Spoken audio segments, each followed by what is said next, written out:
അപ്പൊ 800-ൽ പരം വിദ്യാർത്ഥികൾ, ചെറിയ മക്കൾ ഡൽഹിയിൽ നിന്നും തട്ടിക്കൊണ്ടുപോകുന്ന സംഘം കൊണ്ടുപോയിട്ട് അതിൽ പകുതി ആളെ പോലും നമുക്ക് തിരിച്ചു കണ്ടെത്താൻ സാധിച്ചിട്ടില്ല. എങ്ങോട്ടാണ് ഇത് പോകുന്നത് എന്ന് മനസ്സിലാകുന്നില്ല. ഈ ഒരു വിഷയത്തിനോട് ചേർത്തു പറയേണ്ട പ്രധാനപ്പെട്ട ഒരു കാര്യമാണ് അമേരിക്കയിലും ഇന്ന് ലോകത്താകമാനം ചർച്ച ചെയ്യപ്പെട്ടുകൊണ്ടിരിക്കുന്ന എപ്സ്റ്റീൻ ഫയൽസ് എന്ന് പറയുന്ന ഒരു വിഷയം.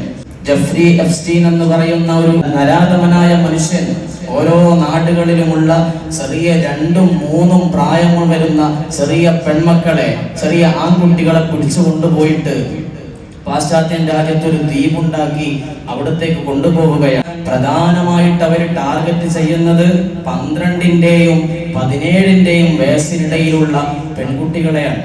എന്തിനു വേണ്ടിയിട്ടാണ് കൊണ്ടുപോകുന്നത്? തീർച്ചയായിട്ടും ലൈംഗികമായി ഉപയോഗിക്കാൻ വേണ്ടിയിട്ട്. അതിപ്പോ ആ വാർത്തകൾ, ദശലക്ഷക്കണക്കിന് വരുന്ന റിപ്പോർട്ടുകൾ, വീഡിയോകൾ അമേരിക്കൻ ഗവൺമെന്റ് പുറത്തുവിടുമ്പോ നമ്മൾ ഞെട്ടിത്തെരിച്ചു പോവാണ്. പല കാരണങ്ങളും പറഞ്ഞിട്ടാണ് പിടിച്ചുകൊണ്ടുവരിക. തട്ടിക്കൊണ്ടുപോകുന്നതൊരു കേസ് അങ്ങനെ പോകട്ടെ, അതല്ലെങ്കിൽ സിനിമയിൽ നല്ലൊരു റോള് തരാം എന്ന് പറഞ്ഞിട്ട് കൊണ്ടുപോകുന്നു, പല കാരണങ്ങൾ പറഞ്ഞിട്ട് കൊണ്ടുപോകുന്നു. എന്നിട്ട് അവിടെ കൂട്ടിക്കൊടുപ്പാണ് നടക്കുന്നത്. പല തരത്തിലുള്ള രാഷ്ട്രീയ മേലാളന്മാർ, പലതരത്തിലുള്ള ബിസിനസ്മാൻമാർ കടന്നു വന്നിട്ട് ഈ കുട്ടികളെ ലൈംഗികമായി ഉപയോഗപ്പെടുത്തുകയാണ്. ലോകത്തെ ഏറ്റവും വലിയ സമ്പന്നരായ ബിൽ ഗേറ്റ്സിനെ പോലെ, എലോൺ മസ്കിനെ പോലെ, ഡൊണാൾഡ് ട്രംപിനെ പോലെ, മൈക്കൽ ജാക്സനെ പോലെ, നമ്മൾ കഴിഞ്ഞ ആഴ്ച പറഞ്ഞ സ്റ്റീഫൻ ഹോക്കിങ്ങിനെ പറ്റി നമ്മൾ പറഞ്ഞിട്ടുണ്ട്. നമ്മളെല്ലാം ആദരിച്ചിരുന്ന, ലോകം അംഗീകരിച്ചിരുന്ന വ്യക്തിത്വങ്ങളുടെ പേരുകളാണ് ഈ ചെറിയ കുട്ടികളെ ലൈംഗികമായി ഉപയോഗപ്പെടുത്താൻ. എന്നിട്ട് അവർ ചെയ്യുന്നത് എന്താണ്?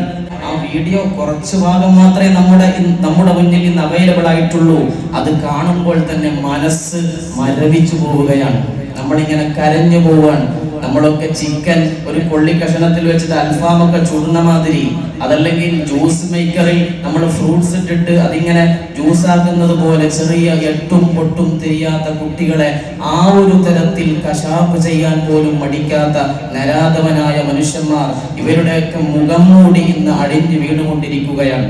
ജെഫ്രി എപ്സ്റ്റീൻ എന്ന് പറയുന്ന ഈ മനുഷ്യൻ കൊല്ലപ്പെട്ടു, സ്വന്തമായി ആത്മഹത്യ ചെയ്തു എന്നൊക്കെയാണ് പറയുന്നത്. ജയിലിൽ അദ്ദേഹത്തെ ഈ കേസ് പറഞ്ഞിട്ട് ചില ആളുകൾ പിടിച്ചുകൊണ്ടുപോയി.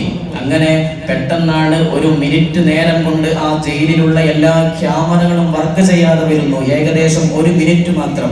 ആ 1 മിനിറ്റിലാണ് ഇദ്ദേഹം ആത്മഹത്യ ചെയ്തു എന്ന് പറയപ്പെടുന്നത്. ഒരുപക്ഷെ ഈ മനുഷ്യൻ ജീവിച്ചിരുന്നാൽ നമ്മളുടെ ഇമേജ് എല്ലാം നഷ്ടപ്പെടും എന്ന് കണ്ടിട്ട് അതിന്റെ ആളുകൾ ആ മനുഷ്യനെ ആ 1 മിനിറ്റ് നേരം കൊണ്ട് കൊന്നുകളഞ്ഞേക്കാം എന്ന് പോലും സംശയിക്കപ്പെടുകയാണ്. അപ്പൊ ഞാനിത് പറയുന്നത് നമ്മുടെ മക്കളെ നമ്മുടെ കൈവെള്ളയിൽ നിന്ന് ഒരിക്കലും നഷ്ടപ്പെട്ടു പോകാതിരിക്കാൻ വേണ്ടി നമ്മുടെ മക്കൾക്ക് കൃത്യമായ രീതിയിലുള്ള ബോധവൽക്കരണം നമ്മൾ കൊടുക്കണം. ആരെങ്കിലും എന്തെങ്കിലും ഒരു മിഠായി തരുമ്പോൾ അതിന്റെ കൂടെ പോകാതെ, അതല്ലെങ്കിൽ എന്തെങ്കിലും ഒരു ലിഫ്റ്റ് ചോദിച്ചിട്ട് കുറച്ച് മാത്രമേ നടക്കാനുള്ളൂ, പക്ഷെ ബൈക്കിന് കൈ നീട്ടിയാൽ ആ ഡ്രൈവർ നിർത്തി കൊടുക്കും. പക്ഷെ കുറച്ച് നടന്നാലും വേണ്ടിയില്ല, നമ്മുടെ ജീവനാണ് വലുത്. അതുകൊണ്ട് അതുമായി ബന്ധപ്പെട്ട് ചെറിയൊരു വീഡിയോ വന്നിട്ടുണ്ട്. സമയമെടുത്തിട്ടാണെങ്കിൽ ഞാനത് പറയാൻ, കാരണം നമ്മുടെ ജീവന്റെ പ്രശ്നമാണ്. ഒരു ഉദാഹരണത്തിന്, ഒരു ബീച്ചിൽ ഒരു അമ്മ തന്റെ 3 വയസ്സുള്ള കുട്ടിയെ ഇങ്ങനെ ഊഞ്ഞാലാട്ടിക്കൊണ്ടിരിക്കുകയാണ്. അപ്പോഴാണ് പെട്ടെന്ന് ഒരു ചെറുപ്പക്കാരൻ വന്നിട്ട് ഈ അമ്മയുടെ കയ്യിലുള്ള മൊബൈൽ ഫോൺ തട്ടിപ്പറിച്ചു കൊണ്ടുപോകുന്നത്. അപ്പൊ സർവ്വസാധാരണമായ ഏകദേശം ഈ അമ്മയെപ്പോലെ സമാനമായ ഒരു അമ്മ വന്നിട്ട് പറയാണ്, ഈ കുട്ടിനെ ഞാൻ നോക്കിക്കോളാം, നിങ്ങൾ ആ ചെറുപ്പക്കാരൻ്റെ അടുത്തേക്ക് പോയിട്ട് ആ മൊബൈൽ ഫോൺ തിരിച്ചു കൊണ്ടുവരികയും.